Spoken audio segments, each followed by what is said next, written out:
Hello everybody, how's it going? Welcome back to another long-awaited, of course, episode of RiffJaw. I'm super excited for this one. I think I have some interesting segments that you guys are really gonna love.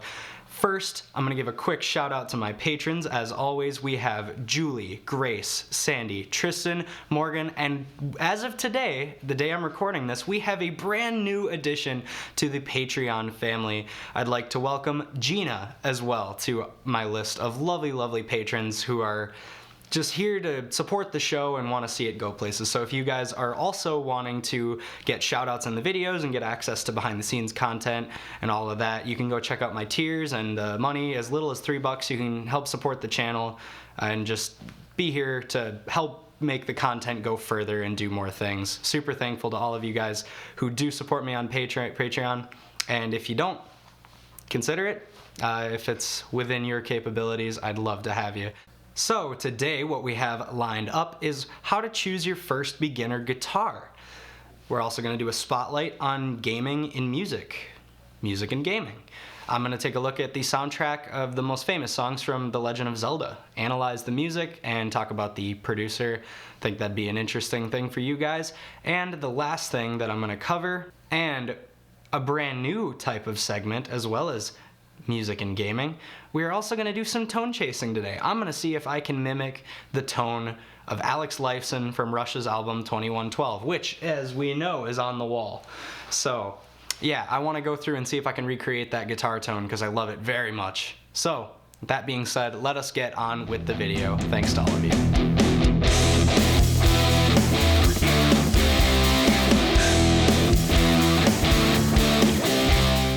So, you want to start playing guitar, but you have no clue where to start. I can't blame you, no one can blame you.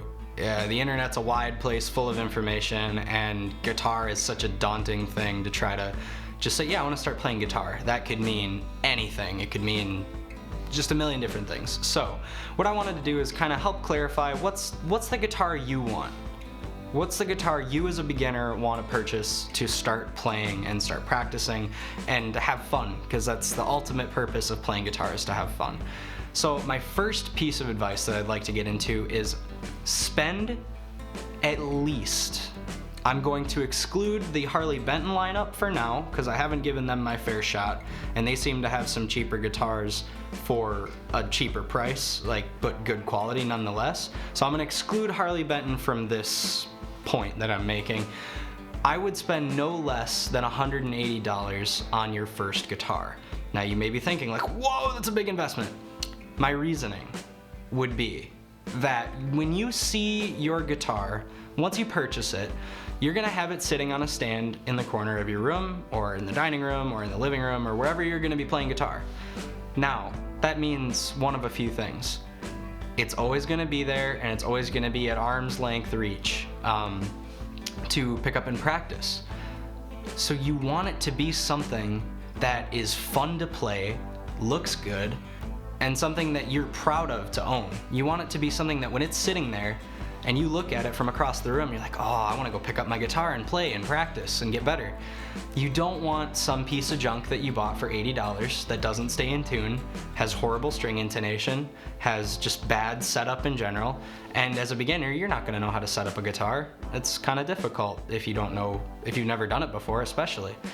So I would make sure that you get a guitar that is at least around the $200 mark. It is a big investment, but that big investment will also hold you to a better self-standard of practice and play. Because if you just spend like $50 at a pawn shop, it's not going to do the same thing for you as saying, oh wow, I spent a good amount of money on this and it's something that I know I need to follow through with because of that. So find something that looks good, that is fun to play, go to a guitar store, try stuff out, and spend at least $180.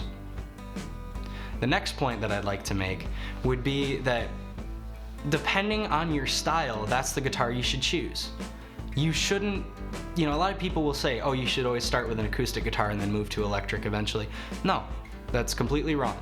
In my experience and in anybody else that I've talked to who plays guitar, it's not a matter of what's easier or harder on your fingers. It's not a matter of, what's more classical and all that stuff. What's most important is that you're having fun and you're playing the music you want to play.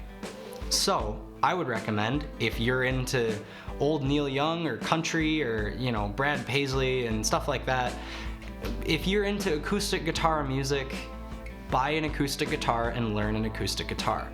However, if you listen to Motley Crue, Def Leppard, Poison, Led Zeppelin, all those kind of bands, buy an electric guitar, buy a classic rock style guitar, something in the Ibanez or Jackson realm, or possibly, you know, depending on if you like lighter rock, like Stevie Ray Vaughan or Jimi Hendrix, get a Stratocaster.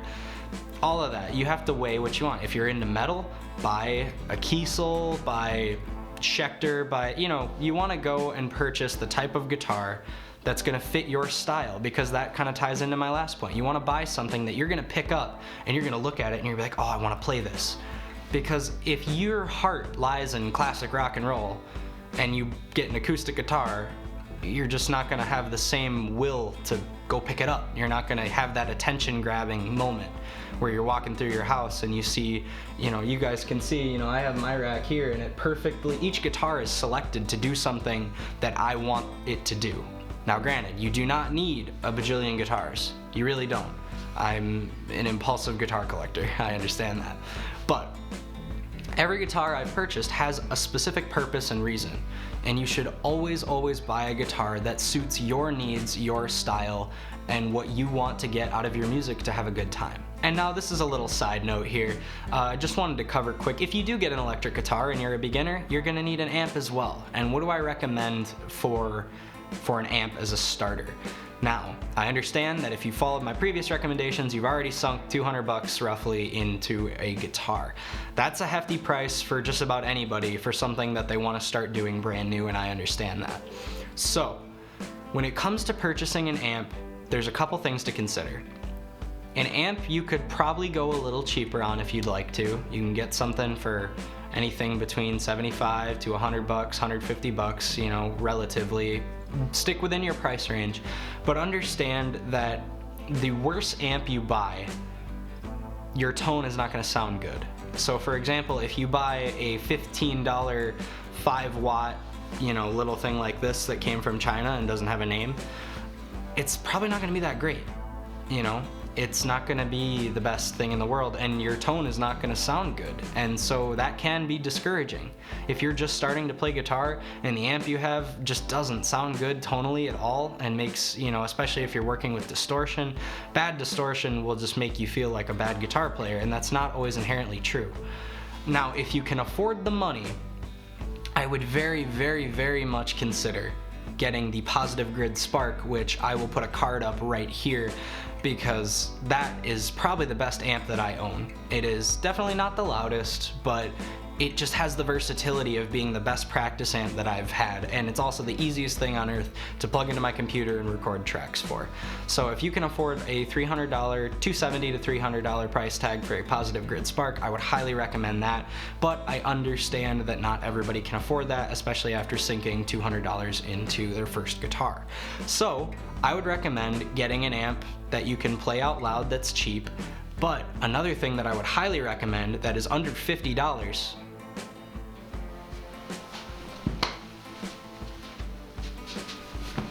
is this guy right here. This is the Vox Classic Rock Pocket Headphone Amp. So this thing is really interesting. I reviewed it on the show before, but it's basically you plug it into headphones and you can play just out of, you know, having headphones in. Now you can hook it up to a speaker. It doesn't sound great hooked up to a speaker, but you can do it. And from everything that I've seen, when I'm wearing headphones and using this pocket amp, it's silent and it just sounds awesome, especially for an amp that only costs $30 to $40.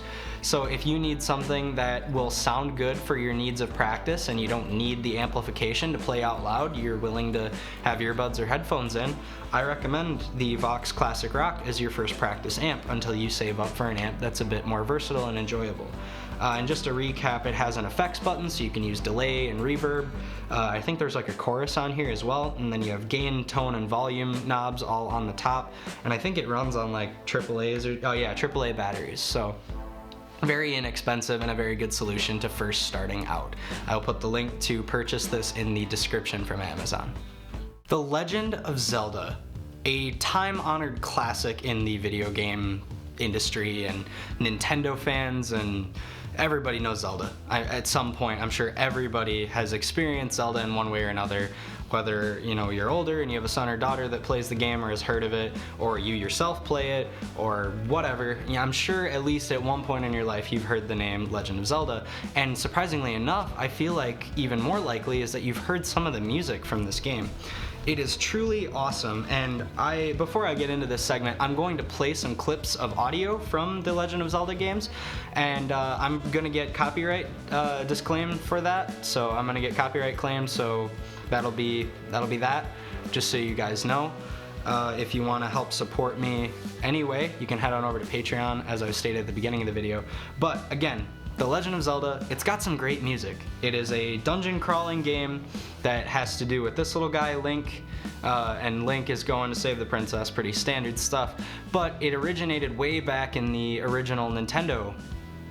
The original Nintendo Entertainment System is when the first Legend of Zelda came out. And that jingle, that overworld theme that everyone has probably heard before, it goes like this.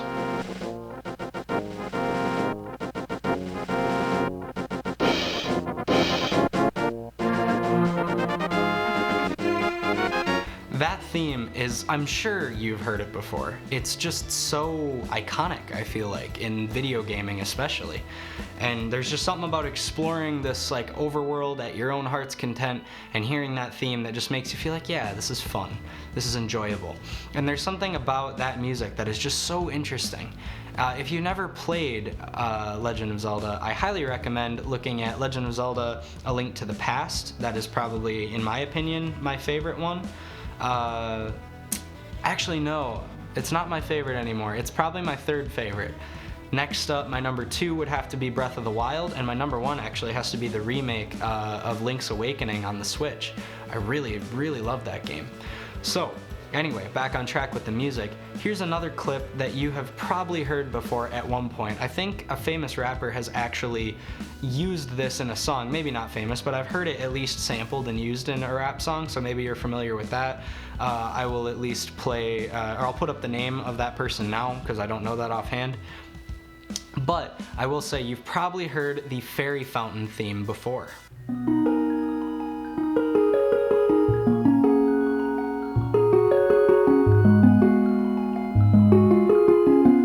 That theme is what happens when you go into a fairy fountain to heal your character in-game.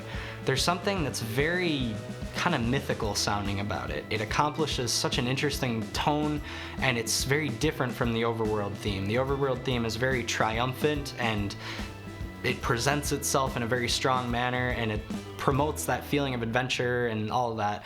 Whereas the fairy fountain provides this mysterious but safe feeling, which is a very cool thing to be able to have the main musical producer and director get those two emotions across. Is very cool. The other one that I will be able to give off here, this is the main dungeon theme from Zelda.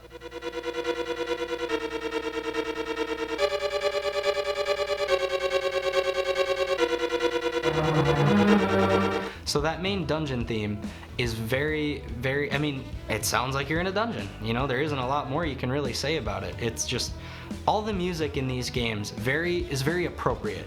It totally gives off the correct vibe of what you're supposed to be feeling as the player. It just does an outstanding job of being exactly what it needs to be, and that's all thanks to musical producer Koji Kondo.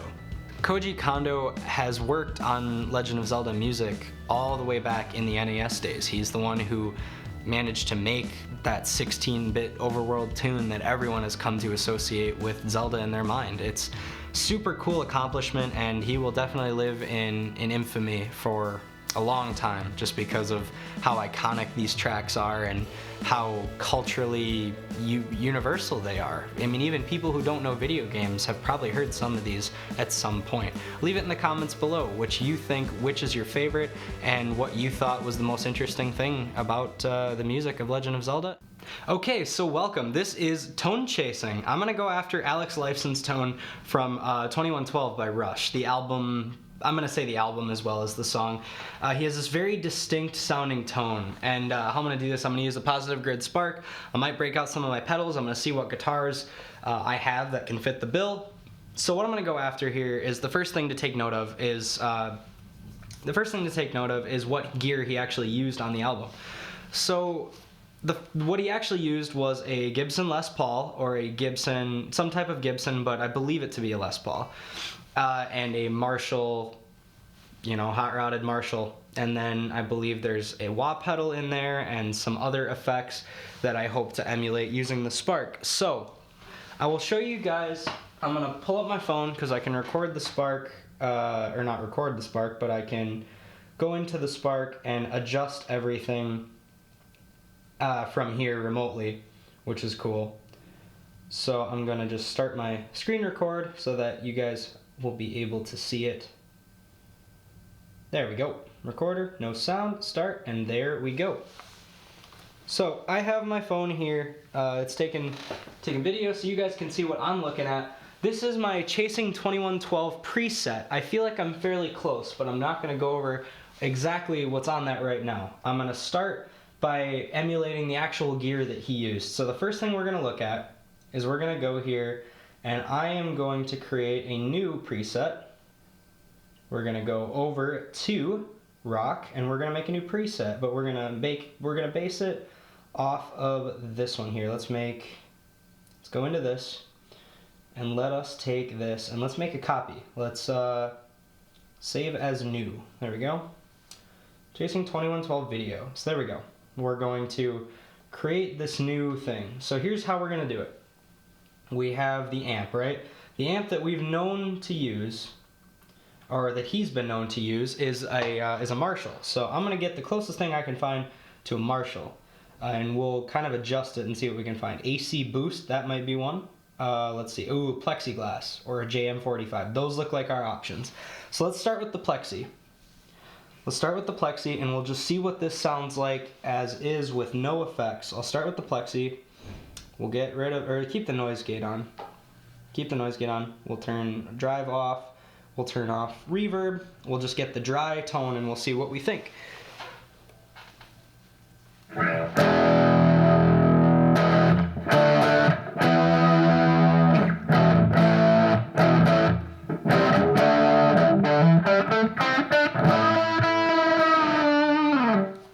Alright, so I'm not sure about that. I don't know about that yet. We'll have to see if there's, maybe I can adjust the amp settings. Let's go highest gain possible because it's a very gainy sound. We're going to go right in the middle with mids. We're going to roll the bass way off because it's a very trebly tone. And as you guys heard in the demo before this started, you could kind of get an idea for the tone I'm going for. And I'll play it again at the end if I achieve it.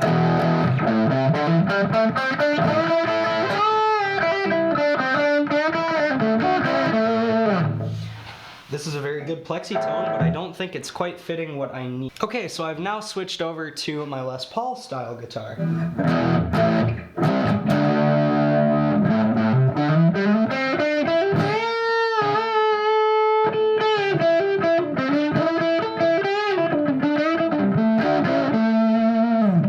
Again, a very good plexi sound, but I really don't think this is what I'm looking for. Sounds okay, but let's see what else we can do. Let's switch over and try the JM. I believe it was the JM45, it looks like. Here we go, the JM45. Let's see what this has to offer for a Marshall type sound that could be trebly enough. I have to adjust the controls quickly. Let's get the middle about midway. We're going to roll off the bass quite a bit, and we're going to bring the treble up again and a high gain, and we're going to see what that gives us.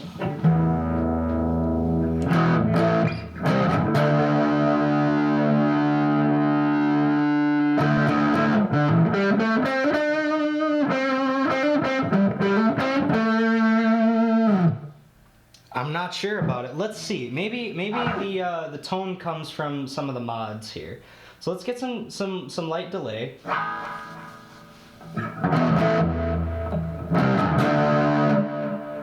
I like that. I want it to be a short delay.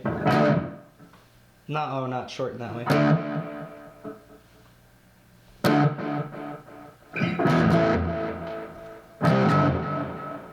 Yeah, that's looking a little better. Let's see what this is. Turn this sustain on. There we go, that's better. And let's turn the volume up a little bit.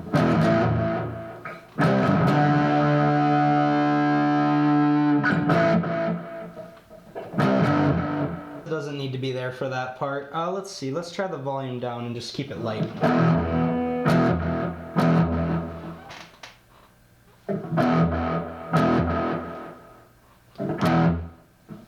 Turn the volume a little bit different.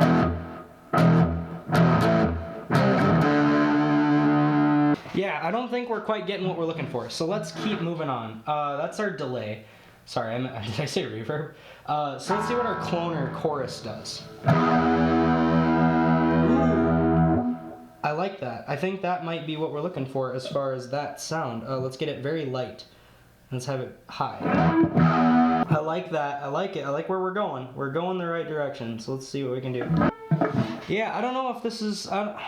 we're not quite getting what I'm wanting, so let's try a different amp. I think if I use an orange, that's what I used in the British 30, or no, the American high gain, that's what I used. This is what I used when I was trying to seek this tone on my own earlier. There we go. That sounds right. So let's see what we got.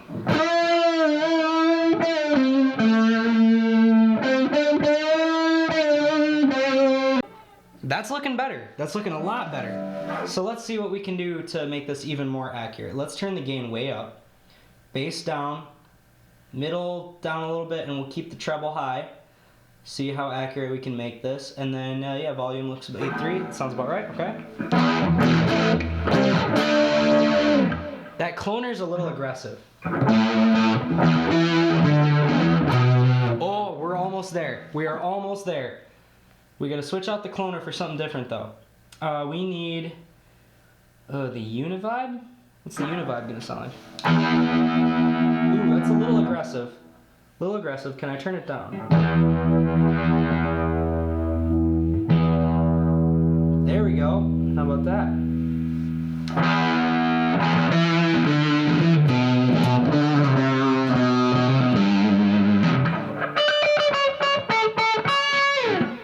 I think we found it.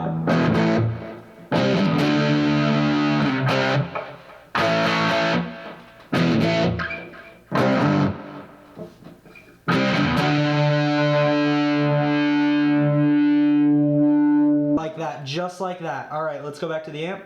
We got our drive on, we got our noise gate, compressor. Will that fix or hurt?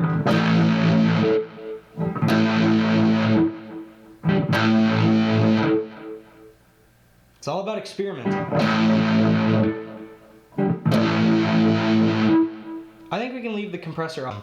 So what I'm gonna do is I'm gonna have this. I'm gonna take this and I'm gonna play you guys a clip of the tone I'm kind of looking for.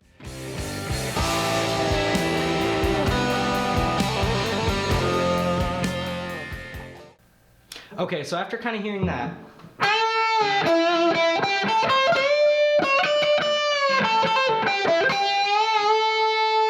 we're really close. And I'll play you guys my official tone actually submitted through the Sparks direct recording instead of it being mic'd up, because mic'd up isn't gonna quite sound the same. I'll let you know which sounds more accurate to what it really sounds like. But here we go. Let's try this again. Let's go even more treble. Let's really, really hype up the treble. Now I'm thinking the univibe's a little aggressive. Let's turn the intensity down. That's pretty sweet. All I'm gonna do now is I'm gonna compare that to my original 2112 one that no, what did I do? Okay, good. Whew. Goodness, I better save this. Oh no, I already did save it. Cool, okay. Let's overwrite that. Perfect, okay. So now we got it saved exactly at this preset, so we won't lose it. It scared me for a second. Thought I skipped out of it.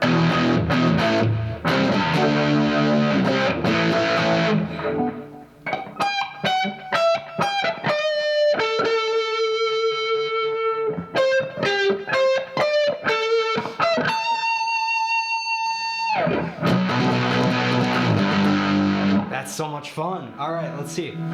That sounds pretty great, at least on my end here. But yeah, let's see. Let's turn up the volume, see what the volume sounds like.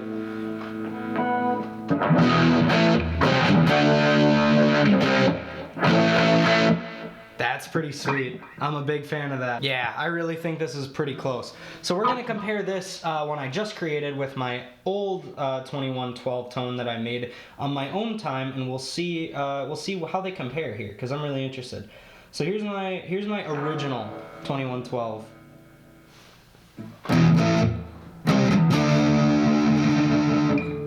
That doesn't sound the same at all. I really think that this did the trick. Out there, but that's okay. I really think that we did it. So there we go. Here is coming up my true final comparison, my true accurate depiction through the Spark, directly input into the computer, so you guys can hear exactly what this thing sounds like for real, because that would be the ideal. I want this to be something where you guys are looking at it and you're like, wow, really? That's as easy as it is to find my favorite tone and create it? And yes, that is exactly the truth, because, I mean, seriously.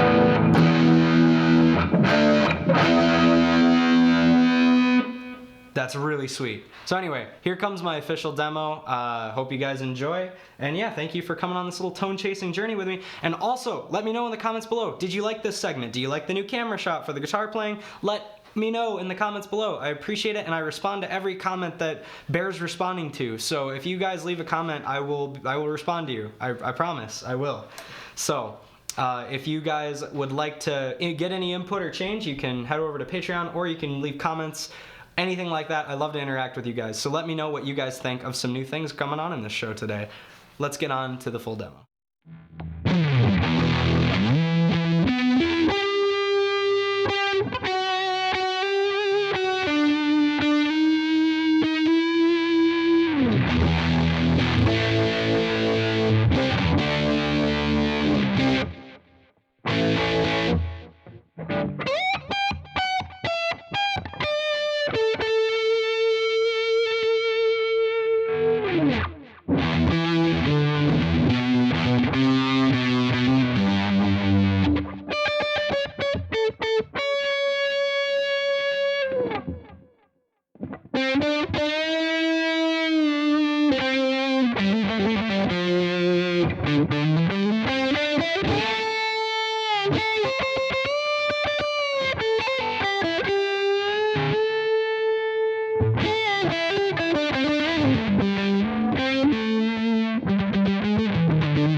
And there we have it, yet another episode of RiffJaw. Weeks come and gone. Thank you guys so much for joining me for this. I really appreciate the support and help. And like I said, thank you especially to my brand new patron this month, Gina. Thank you so much. I appreciate all the love and support that you guys give me. I'm so happy because I have people always coming out to the live streams. It's all kinds of good energy coming from this channel. It's so rewarding to do this. You guys have no idea how much I enjoy doing this, you know, for you guys and for myself. It's just spreading music and all that stuff. It's just a good time. So thank you guys so much for watching. Let me know in the comments below. I'm super serious. Please leave a comment. Let me know what you thought of any new segments, old segments you want brought back, anything like that. I want your feedback. I want you guys to let me know what you want, because, I mean, I'm always gonna do what I want, but I always do wanna know your guys' input. I think it'd be really cool to get some input from you guys, so you guys can kind of help decide what's going on in the show, what kind of segments I'm doing, all that kind of stuff. So with that being said, thank you all so much for making it this far in the video. If you did, leave a like and subscribe if you haven't. I will see you guys in the podcast next week or at the next live stream. See ya.